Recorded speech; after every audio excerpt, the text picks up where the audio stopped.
Hello guys, welcome back again. आज हम बात करने वाले हैं रीजनरेशन यानी कि पुनरुद्भवन क्या होता है।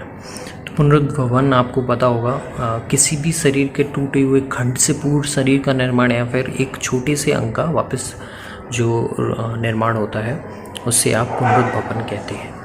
अगर हम इसके मैकेनिज्म की बात करें तो इसमें क्या क्या होता है।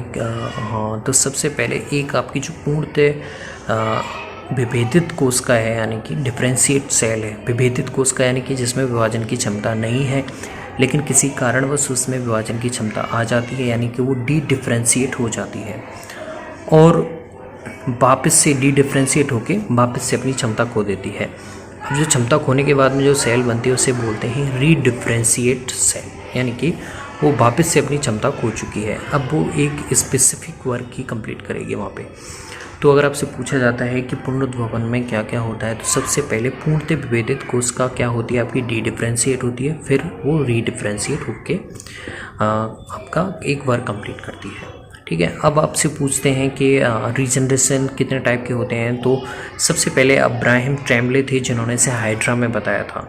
बेसिकली अगर आपने सुना होगा, जितने भी यूनिसेलुलर ऑर्गेनिज्म होते हैं वो कैसे होते हैं, आपके अमर होते हैं यानी कि इमॉर्टल होते हैं। बिकॉज अगर आप उनके शरीर के खंडित करते हैं उनसे वापस से एक नया सजीव बन जाता है।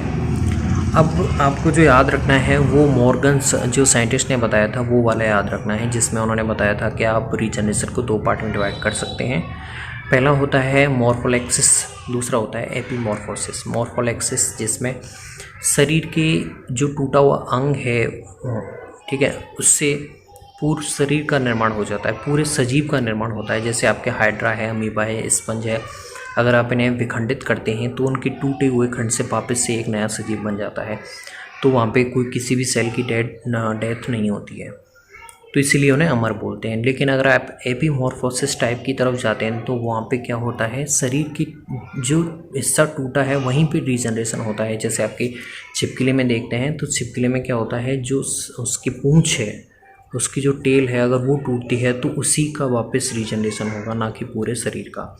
ऐसे ही आपके न्यूट है, साथ में एम्फीबियस सैलमेंडर है, उसमें भी जो उसका जो पाद यानी कि उसका जो पैर होता है उसका विकास भी रीजनरेशन से होता है। इसके अलावा आर्थ्रोपोडा में उपांग है, तारा मछली की जो भुजाएं हैं उनमें भी रीजनरेशन देखने को मिलता है। लेकिन इसकी जो होल मैकेनिज्म है, किस तरह से इसके ब्लास्टोडर्म एक्टिवेट होती है एपिडर्मिस के नीचे, वो हम अगली वीडियो में बात कर लेंगे। लेकिन मैं आपको एक शॉर्ट सेगमेंटल वाइज जो बताना चाहता था वो ये है कि मॉर्गन ने उन्हें 2 पार्ट में डिवाइड किया था, मॉर्फोलेक्सिस और एपीमॉर्फोसिस। और इसी में एग्जाम्पल में पूछते हैं कि छिपकली में जो पूंछ का वापस निर्माण होता है वो कौन से टाइप में आता है, तो वो कौन से टाइप में आता है, आपके एपीमॉर्फोसिस में। मॉर्फोलेक्सिस में पूर्ण सजीव का निर्माण होगा। थैंक्स।